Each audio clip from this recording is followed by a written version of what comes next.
তুমি একা একা নিরাশা হয়ে, হতাশা হয়ে দরজা বন্ধ করে অন্ধকারের মধ্যে এই চিন্তা ভাবনা করছো যে আমি জীবনে একটা ভালো স্বপ্ন দেখেছি, আমি জীবনে একটা মানুষের জন্য কিছু ভালো কাজ করব, আমি জীবনে কিছু বাবা বা মায়ের জন্য বা বোনের জন্য বা আত্মীয় স্বজনের জন্য বা স্বামীর জন্য বা স্ত্রীর জন্য জীবনে কিছু ভালো কাজ করব।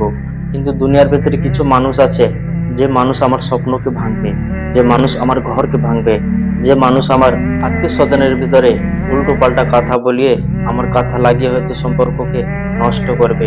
কিছু মানুষ হয়তো টাকা পয়সা দিয়ে আমার স্বপ্নকে ভাঙবে, আমার আত্মীয় স্বজনের সম্পর্ককে ভাঙবে। কিন্তু একটা কথা তুমি সবসময় ভাববে, সূর্যের আলো দেখতে কত সুন্দর, কিন্তু মানুষের ক্ষমতা নেই যে সূর্যের আলোর কাছে যাবে। যত বেশি টাকা মানুষের কাছে থাকুক না কেন, যত বেশি ক্ষমতা মানুষের কাছে থাকুক না কেন, কিন্তু মানুষ সূর্যের কাছে যেতে পারে না। কেন? মানুষের ক্ষমতা নেই যে সূর্যের কাছে যাবে।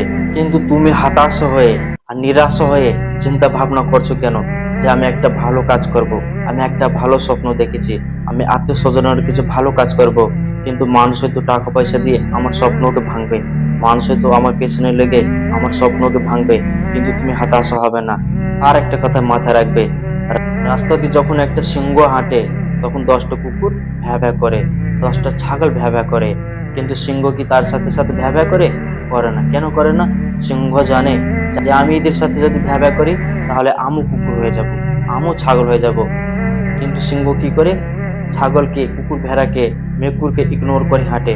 তোমাকে জীবনে হাঁটতে হবে ঠিক ওইভাবে। তুমি যখন একটা ভালো কাজ করবে, তোমার পেছনে কিছু মানুষ কুকুরের মতো ভ্যা ভ্যা করবে, ছাগলের মতো ভ্যা ভ্যা করবে। তুমি তাদেরকে ইগনোর করে তুমি নিজের স্বপ্ন দেখে এগিয়ে যাবে, আর স্বপ্ন তোমার দেখে এগিয়ে আসবে। কিন্তু তুমি যত বেশি এগিয়ে যাবে তত বেশি তোমার পেছনে শত্রু লাগবে। কিন্তু একটা কথা মাথায় রাখবে, যত বেশি টাকা পয়সা হয়ে যাক না মানুষের কাছে, কিন্তু তোমার কপালে যেটা আছে সে কখনো কেড়ে নিতে পারবে না। তুমি আল্লাহর উপরে ভরসা রেখে আর তুমি ভালো কাজ করতে থাকো। মানুষ তো তোমাকে পেছনে নিয়ে আসার জন্য বসে আছে। আল্লাহর কাছে তাদের জন্য দোয়া করো যে আল্লাহ তুমি একে ভালো বুদ্ধি দাও, আল্লাহ তোমাকে তোমার কাজে সফল করবে করবে।